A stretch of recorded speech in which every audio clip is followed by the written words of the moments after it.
GK का तो थोड़ा बहुत ठीक था, साइकोलॉजी का मैम एक्चुअली वो टॉपिक पता नहीं पढ़ा ही नहीं था तो वो नहीं हुआ। ओके, तो जीके में कितना स्कोर रहा फिर आपका, चेक किया आपने? 80 मैम। ओके चलो थोड़ा सा हम डिस्कस कर लेते हैं।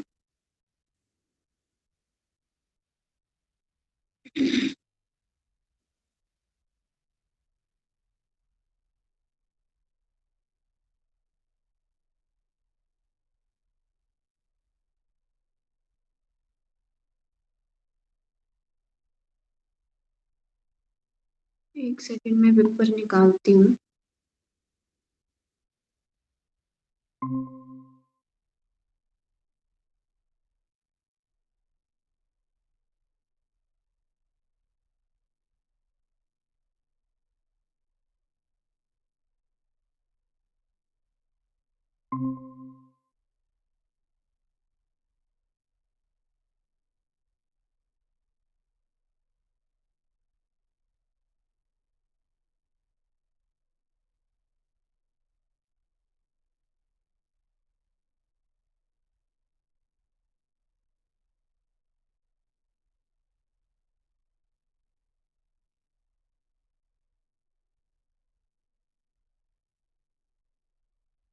ये था हमारे पास जीके का पेपर आज का, जिसमें फर्स्ट क्वेश्चन पूछा गया था, the constitution of India came into force on. तो इसमें भी जो है कई बार कंफ्यूजन हो जाता है कि भारत का संविधान जो है वो लागू कब होता है और उसको अडॉप्ट कब किया जाता है। तो इसमें जो दो डेट्स आते हैं हमारे पास, खैर ऑप्शन में तो हमारे पास वही थी एक ही, 26 जनवरी 1950। इस दिन हमारा संविधान जो था वो लागू किया गया था 26 जनवरी 1950 को। लेकिन कई बार क्वेश्चन ऐसे भी आ जाता है कि भारतीय संविधान जो है उसको कब अपनाया गया था। तो इसको अपनाया गया था 26 नवंबर 1950। जो अडॉप्ट करने की डेट है वो है 26 नवंबर 1949। शायद मैंने 50 बोला पहले। 1949 को हमारा संविधान बनके पूरी तरह से तैयार था, उसको अडॉप्ट कर लिया गया था। लेकिन 26 जनवरी 1950 जो है, इसी दिन को क्यों चूज किया गया था कि संविधान को इसी दिन लागू किया जाएगा? तो इसके पीछे भी एक जो फैक्ट रहता है वो ये था कि पहले से ही जो आईएनसी थी, इंडियन नेशनल कांग्रेस, उसका जो लाहौर सेशन हुआ था 1929 में, तो उस टाइम जो हमारे पहले प्रधानमंत्री थे देश के, जवाहरलाल नेहरू, वो जो थे उन्होंने 26 जनवरी के दिन को जो था वो एक सांकेतिक स्वतंत्रता दिवस के रूप में मनाया था और घोषणा की थी कि हर साल आज से जो है वो 26 जनवरी को एक स्वतंत्रता दिवस मनाएंगे हम। तो इसीलिए जो था 26 जनवरी का जो दिन था वो पहले से ही हमारे इतिहास में एक इम्पॉर्टेंट डे था। तो इसी डे को फिर चूज किया था कि हमारा संविधान जो है वो इसी दिन लागू किया जाएगा, और इंडिया जो था वो उस दिन रिपब्लिक बना था। और तब से आज तक जो है वो हम 26 जनवरी को एक रिपब्लिक डे के रूप में सेलिब्रेट करते हैं। और ये इंडिया का एक नेशनल फेस्टिवल भी है। इंडिया में 3 नेशनल फेस्टिवल हम सेलिब्रेट करते हैं। कौन कौन से? 26 जनवरी, 15 अगस्त और 2 अक्टूबर, महात्मा गांधी जयंती। ये 3 फेस्टिवल जो है वो नेशनल फेस्टिवल आते हैं। बाकी तो हैं वो कल्चरल, रिलीजियस जो भी हैं वो अलग रहते हैं हमारे फेस्टिवल, लेकिन ये 3 जो हैं वो नेशनल फेस्टिवल हैं। तो यही रीजन था कि हमारा संविधान जो था वो 26 जनवरी 1950 के दिन लागू किया गया था। उसके बाद नेक्स्ट क्वेश्चन है हमारे पास कि the constituent assembly of India started functioning from. Bharat की संविधान सभा जो थी इसने कब से कार्य करना शुरू किया था? तो आप सभी को बताइए कि हमारा जो संविधान है उसके लिए, उसको बनाने के लिए एक संविधान सभा बनी थी, कॉन्स्टिट्यूएंट असेंबली जो थी वो बनाई गई थी। और इसमें जो था वो लगभग 289 सॉरी 389 जो थे वो टोटल मेंबर थे इसमें। और इस कॉन्स्टिट्यूंट असेंबली के लिए जो था वो इलेक्शन हुए थे आई थिंक जुलाई अगस्त 1946 में इसके लिए इलेक्शन किए गए थे और उन इलेक्टेड मेंबर्स को फिर इसमें ऐड किया गया था कॉन्स्टिट्यूंट असेंबली में। तो इसने जो अपनी फंक्शनिंग थी वो स्टार्ट की थी 9 दिसंबर 1946। फर्स्ट जो सेशन था, फर्स्ट जो मीटिंग थी इसकी, तो ये हुई थी 9 दिसंबर 1946 में और सेकंड मीटिंग हुई थी फिर 11 दिसंबर 1946 में। टोटल मीटिंग्स की अगर हम बात करें तो हमारी कॉन्स्टिट्यूएंट असेंबली ने टोटल 11 मीटिंग की थी। जितने भी टाइम में हमारा जो कॉन्स्टिट्यूशन है वो बना है इंडिया का, कॉन्स्टिट्यूशन जो है इसको बनने में लगभग 2 साल 11 महीने और 18 दिन का टाइम लगा है टोटल। तो इस टोटल टाइम में जो है हमारी कॉन्स्टिट्यूंट असेंबली ने टोटल 11 मीटिंग्स की थी और इसमें जो है वो टोटल अगर हम खर्च की बात करें तो लगभग 64 लाख रुपीस खर्च हुआ था हमारे संविधान को बनने में और 11 मीटिंग्स हुई थी और लगभग हमारी जो कॉन्स्टिट्यूंट असेंबली थी इसने लगभग 60 देशों के कॉन्स्टिट्यूशन को स्टडी किया था और वहां से फिर कुछ ना कुछ जो है वो हमारे इंडियन कॉन्स्टिट्यूशन में ऐड किया हुआ है। इंडिया का कॉन्स्टिट्यूशन जो है वो दुनिया के सभी देशों के अकॉर्डिंग सबसे बड़ा है, ये तो आप सभी जानते हैं। और ये रिजिड और फ्लेक्सिबल है, ये इसकी एक फीचर है। और लिखित जो संविधान है ये हमारे इंडिया का है, दुनिया के सब देशों के संविधान में सबसे बड़ा। तो लगभग 60 देशों के संविधान को स्टडी करके वहां से कुछ ना कुछ ऐड किया था इंडिया के कॉन्स्टिट्यूशन में, जैसे कि कॉन्स्टिट्यूशनल अमेंडमेंट हैं, संवैधानिक संशोधन है, वो कहाँ से लिए गए थे, दक्षिण अफ्रीका से लिए गए थे, सॉरी। उसी प्रकार जो इमरजेंसी है वो जर्मनी से, इस तरह कुछ और भी चीजें ऐड की थी। ये तो हम जैसे कॉन्स्टिट्यूशन का टॉपिक जब करेंगे तो उसमें पूरा डिटेल में कवर हो जाएगा। तो यहाँ हमारे पास क्वेश्चन है कि फर्स्ट मीटिंग जो थी इसकी वो 9 दिसंबर 1946 को हुई थी और इसने यहाँ इसी दिन से जो था अपना फंक्शन स्टार्ट किया था। और जो इसने अपने अध्यक्ष जो बनाए थे वो एक अध्यक्ष जो थे वो 9 दिसंबर 1946 को ही बना दिए गए थे और दूसरे 11 दिसंबर जो सेकंड मीटिंग हुई थी। एक स्थायी अध्यक्ष थे जो डॉक्टर राजेंद्र प्रसाद थे, संविधान सभा के स्थायी अध्यक्ष। अब दूसरे जो आते हैं वो थे अस्थायी अध्यक्ष, डॉक्टर सच्चिदानंद सिन्हा, वो संविधान सभा के अस्थायी अध्यक्ष रहे हैं। उसके बाद नेक्स्ट क्वेश्चन है हमारे पास कि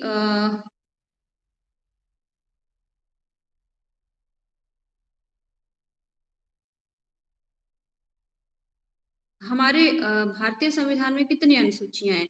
how many schedule in our Indian constitution? तो इंडियन कॉन्स्टिट्यूशन में टोटल शेड्यूल्स जो हैं वो है 12 शेड्यूल्स हैं इसमें। तो 8 शेड्यूल्स जो थी वो उसी टाइम थी जब हमारा संविधान बना था। हमारे मूल संविधान में 8 अनुसूचियां थी। उसके बाद जो 9वीं अनुसूची थी उसको फर्स्ट अमेंडमेंट में जोड़ा गया था।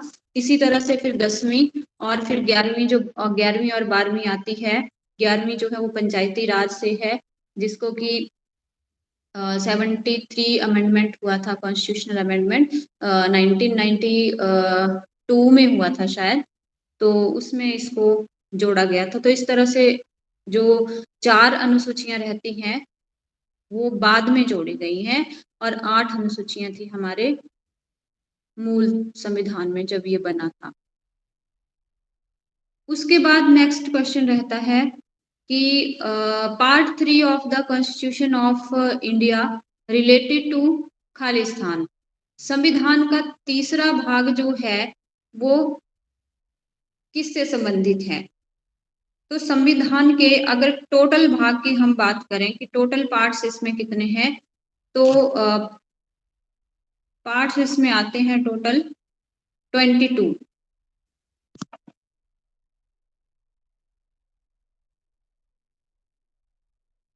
संविधान का तीसरा भाग जो है वो फंडामेंटल राइट्स से रिलेटेड है।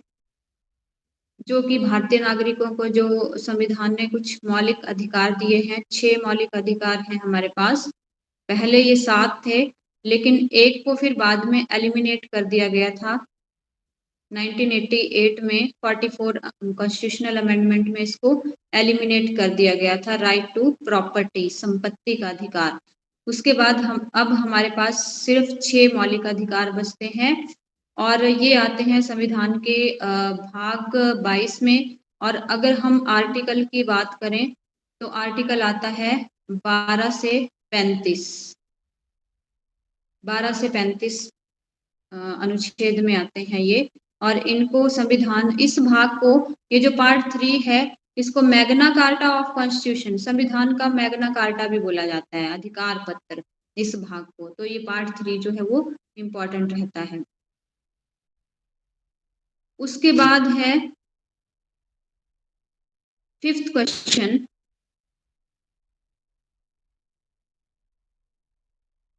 the article of Indian Constitution related to abolition of untouchability।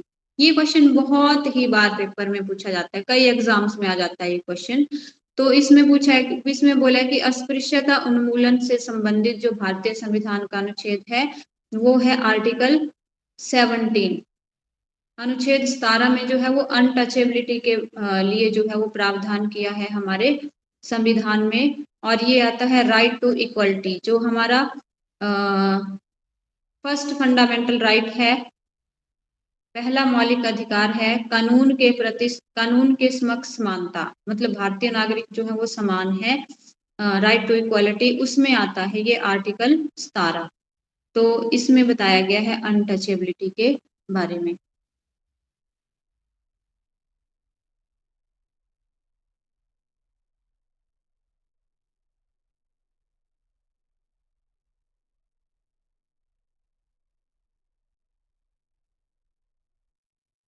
उसके बाद नेक्स्ट क्वेश्चन आता है, question number 6, which of following is a international fair of HP। ये हिमाचल प्रदेश की जीके से क्वेश्चन पूछा गया था कि इन निम्नलिखित मेलों में से कौन सा जो है वो हिमाचल प्रदेश का एक अंतरराष्ट्रीय स्तर का मेला है। तो ये मेला जो है ये आएगा रेणुका फेयर। रेणुका फेयर जो है ये डिस्ट्रिक्ट सिरमौर में मनाया जाता है और ये एक इंटरनेशनल लेवल का फेयर है हिमाचल में। और आफ्टर दिवाली के आफ्टर 10 डेज, हाँ, दिवाली के 10 दिन के बाद इसको सेलिब्रेट किया जाता है रेणुका फेयर को। और ये इसको जो है वो एक मिलन फेयर भी बोला गया है, क्योंकि ऐसा माना जाता है कि जो परशुराम थे वो अपनी माता से मिलने आते हैं, उस तभी ये जो है ये फेयर मनाया जाता है। और ये रेणुका और परशुराम तो आप जानते ही होंगे, रेणुका लेक के बारे में, जो हिमाचल की सबसे बड़ी नेचुरल लेक है। तो रेणुका जो थी वो परशुराम की माता थी और ऋषि जमदाग्नि जो थे उनकी वाइफ थी। तो इसको जो था वो अपने बेटे के हाथों बलिदान होना पड़ा था। नेक्स्ट क्वेश्चन है, और इसके अलावा अगर हम बात करें international fair, total international fair आते हैं हिमाचल में 8 इंटरनेशनल फेयर हैं। तो इसमें कौन कौन से 8 हैं, जैसे कि मंडी शिवरात्रि, कुल्लू दशहरा, चंबा मिंजर, उसके बाद रेणुका सिरमौर, ये यहाँ पे है ऑप्शन में। उसके बाद होली मेला सुजानपुर, लवी फेयर रामपुर, जो कि हिमाचल प्रदेश का सबसे पुराना जो व्यापारिक मेला है, ओल्ड ट्रेड फेयर माना जाता है लवी फेयर। उसके बाद विंटर कार्निवाल जो मनाली में मनाया जाता है, और उसके बाद आएगा आपका समर फेस्टिवल जो कि रिज मैदान पे शिमला में होता है। तो ये 8 फेयर जो हैं ये इंटरनेशनल फेयर हैं हिमाचल में। नेक्स्ट क्वेश्चन भी फेयर से रिलेटेड है कि who started the Minjar fair. Minjar fair किसने स्टार्ट किया था। तो मिंजर फेयर चंबा में सेलिब्रेट किया जाता है और ये चंबा के शासक साहिल वर्मन के द्वारा शुरू किया गया था। और ये हर साल जो है वो सावन महीने में, जैसे आजकल जो अब सावन स्टार्ट हो गया है शायद, तो इसमें मनाया जाता है ये सेकंड संडे ऑफ सावन। तो इसमें एक मक्की का जो फूल होता है, सिक्का होता है, उसको रावी रिवर में बहाया जाता है और वरुण देवता की जो है इसमें पूजा की जाती है मिंजर फेयर में। तो ये भी एक इम्पॉर्टेंट इंटरनेशनल फेयर है हिमाचल प्रदेश में, जो चंबा डिस्ट्रिक्ट में मनाया जाता है। उसके बाद नेक्स्ट है Phulaich festival is celebrated in which district of HP. तो फुलैच फेस्टिवल जो है ये डिस्ट्रिक्ट किन्नौर में मनाया जाता है। नेक्स्ट है which is the largest glacier in HP. Himachal Pradesh का सबसे बड़ा ग्लेशियर जो है ये बड़ा सिगड़ी है। बड़ा सिगड़ी ग्लेशियर जो है वो लाहौल स्पीति में पाया जाता है। लाहौल स्पीति डिस्ट्रिक्ट में है ये, और हिमाचल प्रदेश का सबसे बड़ा। मियार भी लाहौल स्पीति में है। और सियाचिन की अगर बात करें हम, तो सियाचिन जो है ये इंडिया का सबसे हाईएस्ट ग्लेशियर है, सबसे ज्यादा ऊंचाई पे स्थित है ये, और लॉन्गेस्ट भी यही माना जाता है सियाचिन, जो कि लद्दाख में है। और एलओसी जो इंडिया और पाकिस्तान के बीच में एलओसी है, लाइन ऑफ कंट्रोल, वहां पे है ये Siachen glacier, India's longest and highest glacier, Himachal का बड़ा सिगड़ी है। उसके बाद लास्ट क्वेश्चन था इसमें पूछा हुआ कि which is the largest river of Himachal Pradesh. तो हिमाचल प्रदेश की सबसे जो बड़ी रिवर है वो है चिनाब। यहाँ पे कंफ्यूजन हो जाता है, कई कैंडिडेट इसमें सतलुज भी कर देते हैं, लेकिन सतलुज जो है वो लॉन्गेस्ट रिवर है हिमाचल प्रदेश की, सबसे लंबी रिवर। 320 किलोमीटर जो है ये हिमाचल प्रदेश में फ्लो करती है। तो इस तरह से ये लंबी है। और अगर वाटर वॉल्यूम में हम देखा जाए, चिनाब जो है वो लार्जेस्ट आती है, किस इसमें पानी का जो घनत्व है वो सबसे ज्यादा है। चिनाब रिवर जो है ये लाहौल स्पीति से इसका ओरिजिन होता है, लाहौल स्पीति डिस्ट्रिक्ट से। चंद्रा और भागा जो दो स्ट्रीम्स हैं, चंद्रा भागा, ये तांडी नाम की एक जगह पे मिलकर के चिनाब को फॉर्म करती हैं, चिनाब बनाती हैं। तो चिनाब को हम चंद्रा और भागा के नाम से भी जानते हैं वैसे, चंद्रा भागा रिवर। तो इसका जो एग्जैक्ट आंसर होना था वो था चिनाब। तो इस तरह से ये आपके पास क्वेश्चन जो थे वो पूछे गए थे आज के पेपर में, 10 क्वेश्चन जो पूछे गए थे। और ये ऐसे स्टैटिक से क्वेश्चन थे, ऐसे बहुत ज़्यादा अगर ऐसा बोलें कि थॉरली स्टडी थी इसमें, तो इतना तो नहीं था।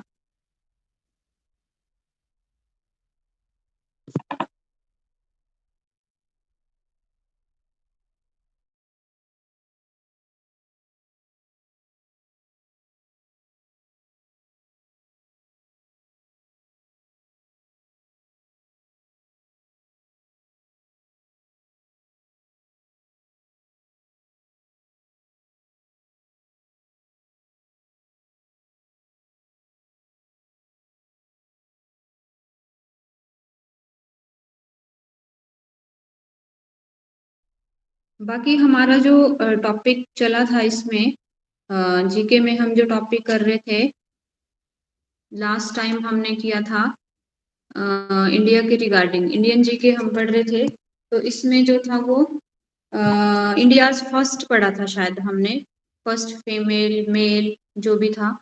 अब इसमें आता है भारत में हाईएस्ट, लॉन्गेस्ट और बिगेस्ट जो भी फैक्ट आते हैं। तो इसमें सबसे पहले हमारे पास आता है कि भारत में अगर हम सबसे बड़ा नदी द्वीप देखें, सबसे बड़ा नदी द्वीप जो है भारत में, ये कौन सा है? माजुली नदी द्वीप। माजुली जो है वो कौन से स्टेट में है? असम में, और इसको ब्रह्मपुत्र नदी बनाती है, ब्रह्मपुत्र रिवर।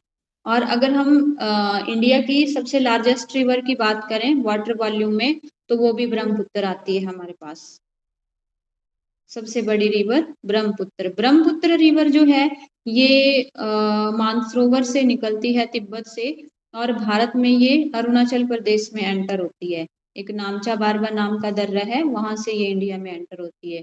और वहां पे इसको दिहांग नाम से जाना जाता है, ब्रह्मपुत्र को दिहांग।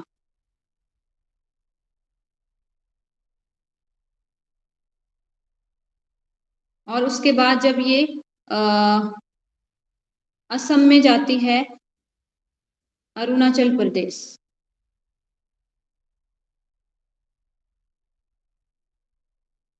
असम में फिर इसको ब्रह्मपुत्र नाम से जाना जाता है।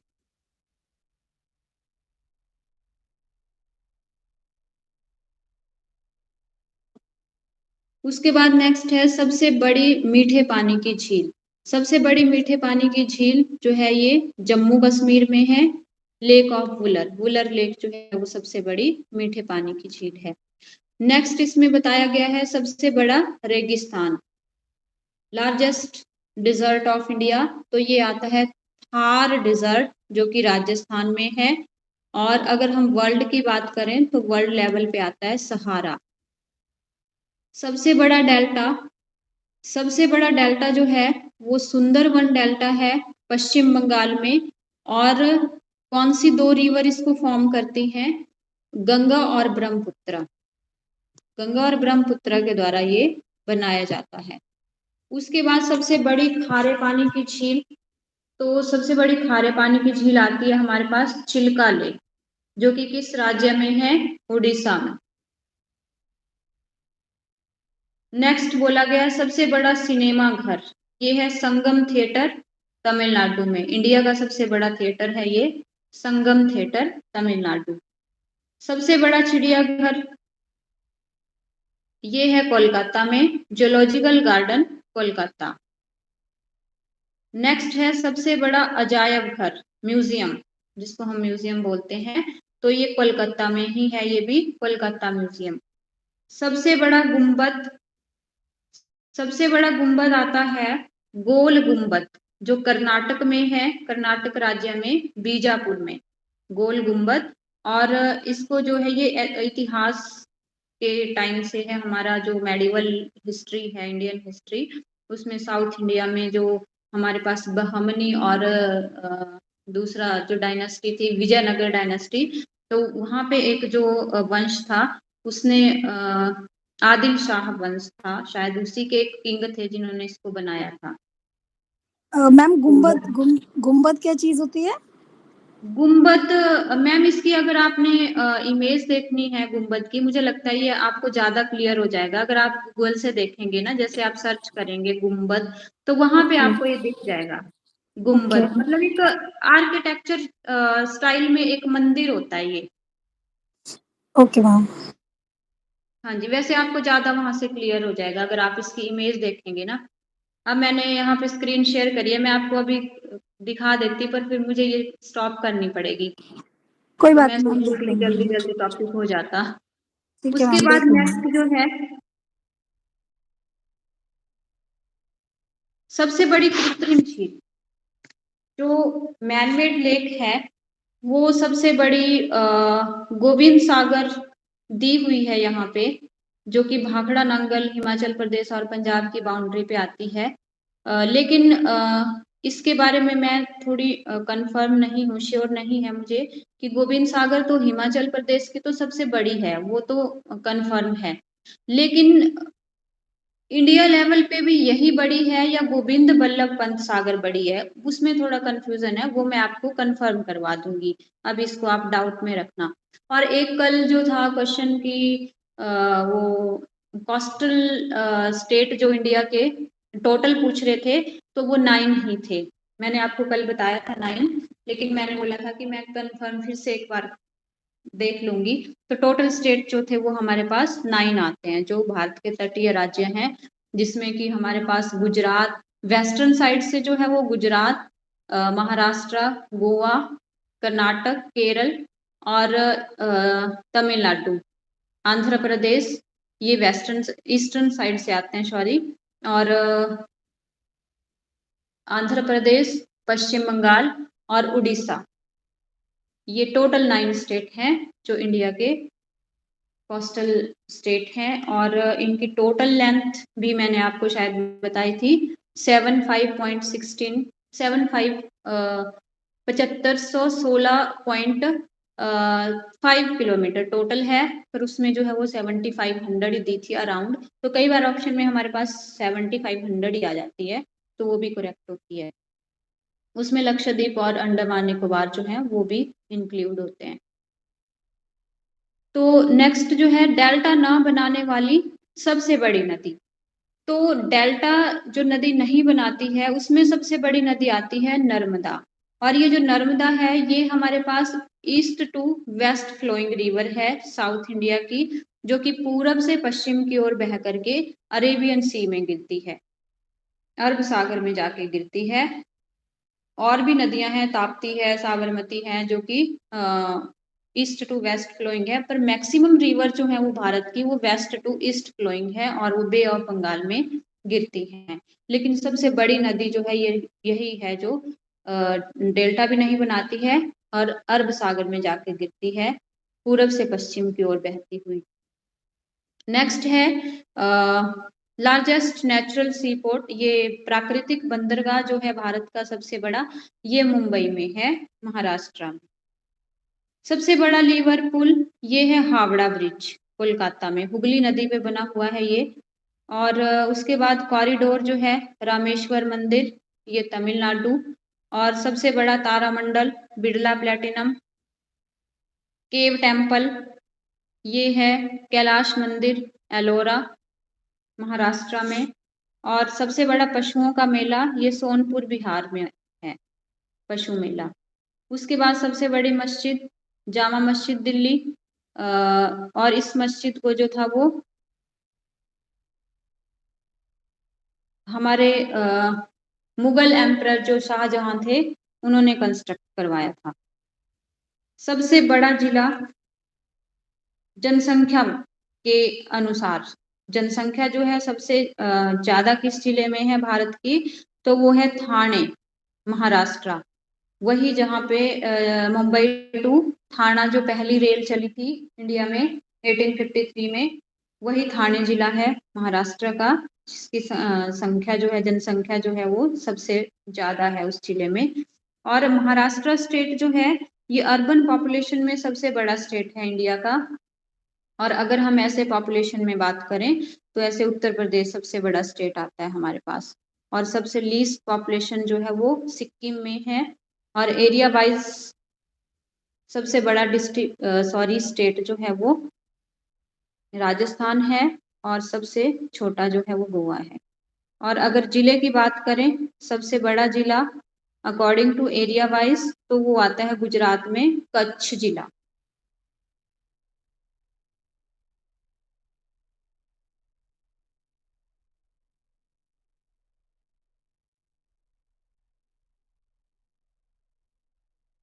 उसके बाद आता है हाईएस्ट इन इंडिया, भारत में सबसे ऊंचा।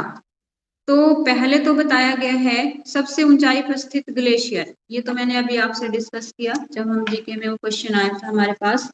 तो सबसे ऊंचाई पर स्थित ग्लेशियर जो है, हाईएस्ट ग्लेशियर, ये सियाचिन ग्लेशियर ही आता है। और ये लद्दाख में है, एलओसी के पास, लाइन ऑफ कंट्रोल। उसके बाद जो है वो ऊंची झील पूछी गई है, सबसे ऊंची झील, तो ये आती है लसोथम, सिक्किम में ये झील सबसे ऊंची, हाईएस्ट। और हाईएस्ट पीक जो है, माउंटेन पीक इंडिया की, वो गॉडविन ऑस्टिन है, कराकोरम माउंटेन रेंज में जो है ये, पीओके में है, पाक अथोराइज्ड कश्मीर में। फिर उसके बाद वाटरफॉल सबसे ऊंचा, तो पहले तो ये एंजिल वाटरफॉल वो वर्ल्ड लेवल पे है, वर्ल्ड का सबसे हाईएस्ट वो एंजिल है। लेकिन इंडिया में जो है ये कर्नाटका में है सबसे ऊंचा, पुंचकिल नाम है इसका, वराही नदी पे है ये, कर्नाटक राज्य में। फिर मीनार की बात, भारत की सबसे ऊंची मीनार ये तो कुतुब मीनार है दिल्ली में, जो कि दिल्ली सल्तनत के शासक कुतुबुद्दीन ऐबक ने इसको कंस्ट्रक्ट शुरू करवाया था इसका कंस्ट्रक्शन। लेकिन एंड जो किया है, खत्म जो मतलब पूरा जो किया था वो इल्तुतमिश ने किया था।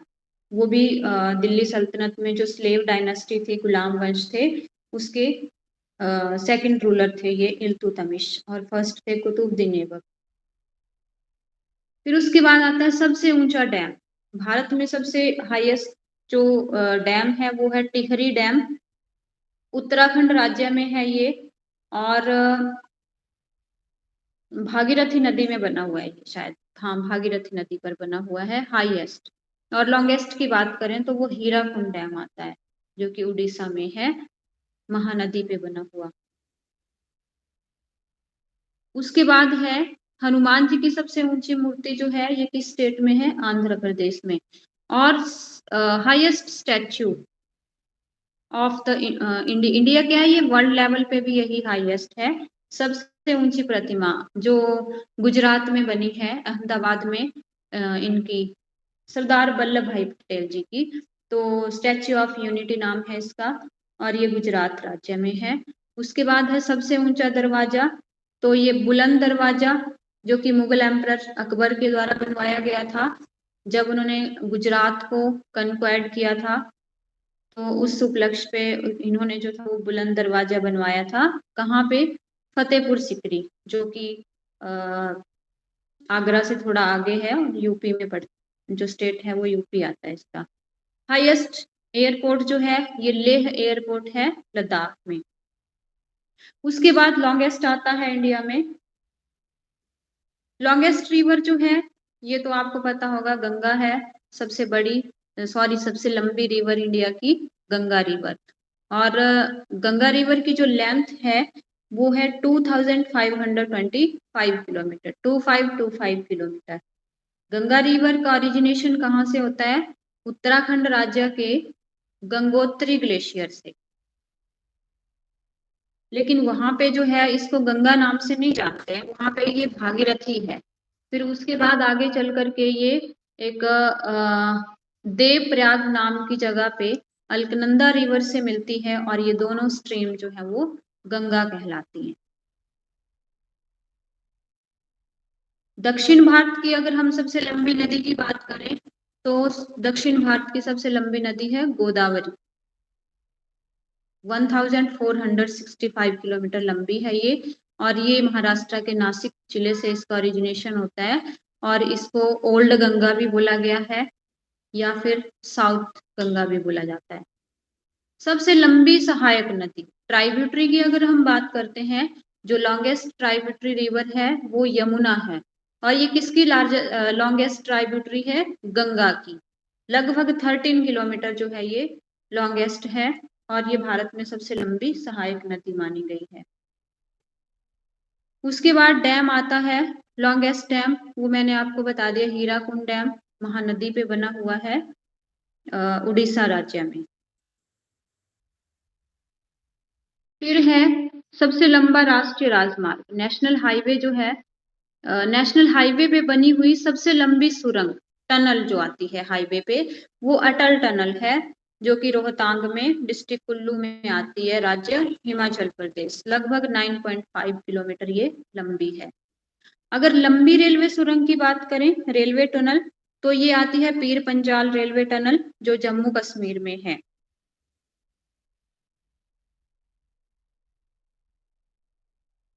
लॉन्गेस्ट रिवर ब्रिज जो है सबसे लंबा भारत का, ये है भूपेन हजारिका, जो 2 स्टेट्स में है, असम और अरुणाचल प्रदेश। उसके बाद समुद्री पुल, सबसे लंबा समुद्री पुल जो है अटल सेतु, ये मुंबई में है। और सबसे लंबी तटरेखा वाला राज्य, ये इंपॉर्टेंट क्वेश्चन है, सबसे लंबी तटरेखा वाला राज्य जो है ये गुजरात है। लेकिन कई बार क्वेश्चन ऐसे भी पूछ लिया जाता है कि दक्षिण भारत का सबसे लंबी तटरेखा वाला राज्य, तो वो आंध्र प्रदेश आता है। अगर सिंपल पूछा जाए लंबी तटरेखा तो गुजरात है। गुजरात की जो कोस्टल लाइन लेंथ है वो है 1200 किलोमीटर के लगभग। और सबसे लंबा बीच अगर पूछा जाए तो वो आएगा मैरीना बीच, जो कि तमिलनाडु में है, चेन्नई में। सबसे लंबी रिवर हो गई, सबसे लंबा railway platform, longest railway platform in India, तो ये है हुबली प्लेटफॉर्म, हुबली कर्नाटका में, एक रिवर भी है हुगली, लेकिन वो उसमें है वेस्ट बंगाल में, ये हुगली है। और उसके बाद आता है सबसे लंबा रेलवे ट्रैक इंडिया का। सबसे लंबा रेल मार्ग है भारत का डिब्रूगढ़ से कन्याकुमारी, असम से कन्याकुमारी, तमिलनाडु तक है ये। और इसकी लेंथ है लगभग 4190 किलोमीटर लंबा है ये। और सबसे लंबा नेशनल हाईवे जो है ये आता है पोरबंदर से सिलचर, गुजरात में। और सबसे लंबी सड़क जो है GT road, grand trunk road, जो कि कहाँ पे है,